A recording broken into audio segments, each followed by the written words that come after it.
বিশ্ব নবী মুহাম্মদ সাল্লাল্লাহু আলাইহি ওয়াসাল্লাম আল্লাহর কাছে বলেছিলেন, ওয়া আমালা মুতাকাব্বালা, ওগো আল্লাহ আজকের দিনে আমাকে দিয়ে এমন আমল করাও যে আমল তোমার কাছে কবুলযোগ্য, যে আমল তোমার কাছে গ্রহণ হবে, এমন আমল আমাকে দিয়ে করাও আল্লাহ। এমন আমল আমাকে দিয়ে করাও না যে আমলে তুমি খুশি হবে না, যে আমল তোমার কাছে কবুল হবে না, যে আমল তোমার কাছে গ্রহণ হবে না, এমন আমল আমাকে দিয়ে করায়ও না।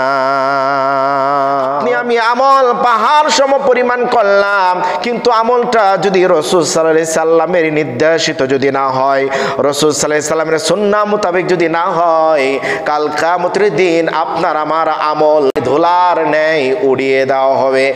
এই জন্য আল্লাহ রাব্বুল আলামিন বললেন, ওয়াকাদিমনা ইলা মা আমিলু মিন আমালিন ফাজআলনাহু হাবাআম মানসুরা। ওগো বান্দা, কাল কিয়ামতের দিন অনেক বান্দা আমার সামনে আসবে, পাহাড় সম পরিমাণ আমল নিয়ে আমার কাছে আসবে, কিন্তু আমি রব্বুল আলামিন ওই আমলগুলোকে ধূলিকণার ন্যায় আমি আল্লাহ উড়িয়ে দিব। ওই আমল আমার কাছে গ্রহণ হবে না।